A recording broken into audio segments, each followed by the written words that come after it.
Hello and welcome to the SciFirst MovieTalk episode. So in this episode, I'll be discussing the 2019 action movie and spin-off Fast and Furious Hobbs and Shaw, which marks the 9th movie in the overall Fast and Furious franchise and the first solo outing from the main arm of the film series for its main characters, the aforementioned Luke Hobbs and Deckard Shaw, as played by Dwayne Johnson and Jason Statham respectively, and as directed by David Leitch. So, as a disclaimer, I will probably give some spoilers for this film and others in the Fast and Furious series, so then please do switch off now if you don't want to hear any plot details for these films. But please do come back, though, when you have watched the films. Let me know what you thought. Always very interested to know. So, this film is indeed a spin-off from the main Fast and Furious movie series, of which at the time of this review, there are 9 released films, with a possible 10th and 11th on the way.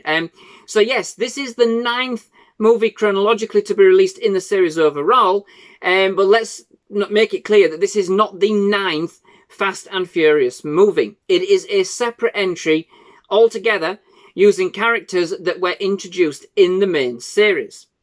So, firstly, what I would like to say before I start rambling on about the plot is that initially when I first heard that they were going to do this and they were looking to do a spin-off from the Fast and Furious franchise, I was basically willed with trepidation, to say the least, you know.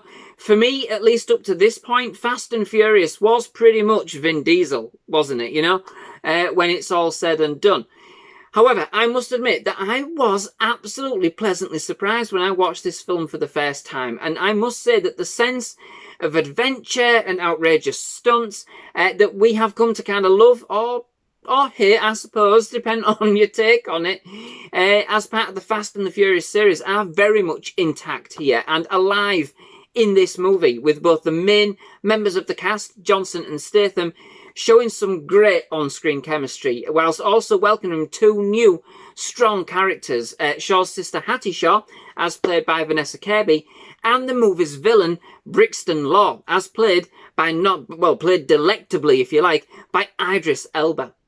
So, this movie sees us introduced to Hattie Shaw, who we later learn is Deckard Shaw's sister, who's an MI6 agent sent to retrieve an extremely dangerous virus. Dubbed the Snowflake virus, which is programmable to certain elements of a population, highly lethal, especially in its unprogrammed state, when it would just target everybody. So this thing is pretty serious stuff. However, Brixton, a cybernetically enhanced superhuman, well, he is practically a Terminator, when all's said and done, with a wider range of skills and the ability to handle more pain than your average Joe, who's been tasked by the virus's creator, Etion, a clandestine terrorist organisation, in order to retrieve the virus back so that it can be used to further their endgame of forced human evolution. That is to kill off the weak and force those that survive to use Etion's cybernetic implant enhancements. This is very science fiction stuff, isn't it? In their mission to make the human race stronger and more in line with their own image of perfection. Something we have definitely heard before, of course, in history. In an attempt to stop Etion getting their hands on the virus, Hattie injects it into herself in the inert form. However, Etion have the power to manipulate the media, and in doing so, make Hattie public enemy number 1, and make MI6 believe she has become a traitor. Enter then the original odd couple, Hobbs and Shaw, each with their very individualistic style, and each with a seething hatred for the other. What then ensues thereafter is a race against time to remove the virus from Hattie before the barriers making it inert break down, which of course sees our mismatched band and duo learn to work together in order, of course, to overcome the relentless onslaught of Brixton, Etion, and of course to find a way to save Hattie and indeed the entire world from utter obliteration. So, do you know what?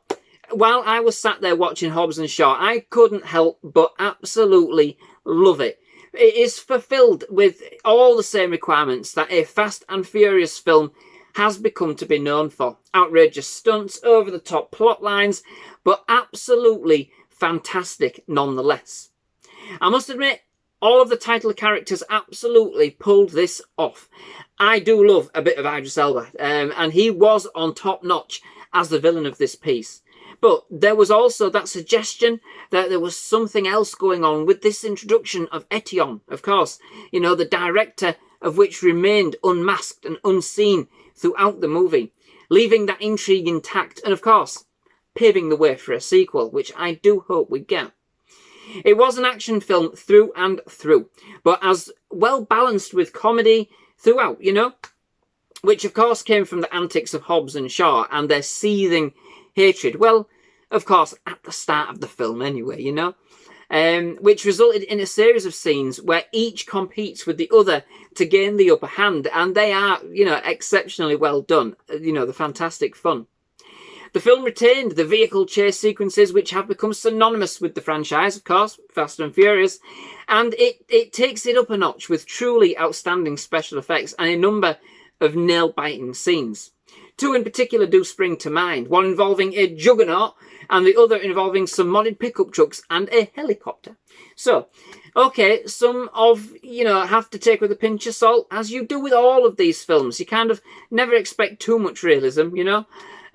But they do, you know, they're pretty much a guilty pleasure, you know.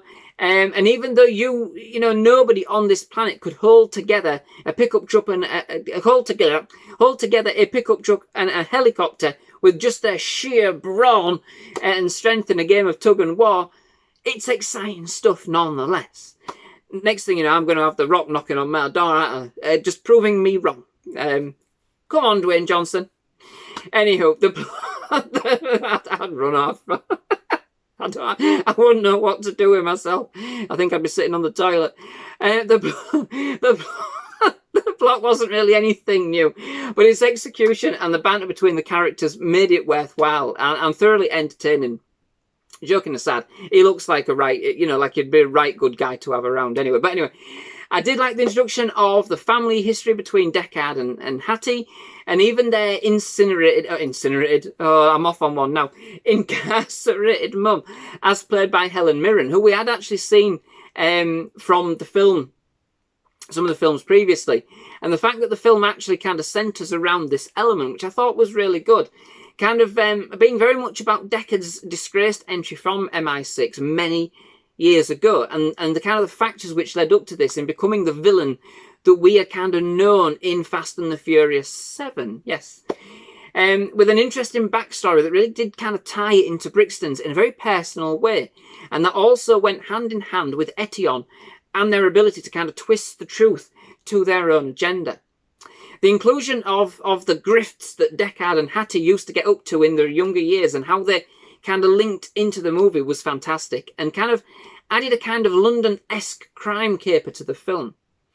Which, in fact, was another nice element of the film, that they didn't kind of just make it the Hobbs and Shaw show. Hattie was a strong character in her own right, and was in the fight right to that bitter end, and was very much a key part to the overall story. The theme of family remains strong in this movie too, certainly in respect to this, but also in bringing in Hobbs' extended family, and a bit of his backstory too. Although, if I'm honest, Hobbs was mainly in it for the ride, and of course the chance to save the world, you know. And again, you know, hey, you don't hear me complaining. Now, that's not what I'm doing. So, overall, with some absolutely outrageous but nonetheless amazing stunts and some fantastic characters, with each of these actors, especially Johnson and Statham, clearly having fun with their roles, especially without the restrictions of being in the main Fast and the Furious franchise, if you get what I mean. And undeniably a worthy addition to the Fast and Furious saga, however. It didn't let the side down, and most certainly carried itself without Vin Diesel, dare I say. In fact, I would go as far as to say that this is probably up there amongst one of the best that the franchise has actually given us to date. So, that brings me to the end of this episode. Many thanks for watching. I do hope you've enjoyed it. If you have, please leave a like. Please do hit that subscribe button for more movie reviews, trailer reactions, and other movie-related content. I've absolutely loved having you here at SciFirst MovieTalk, and would definitely love to have you back. But most of all, just thank you very much for watching. Goodbye.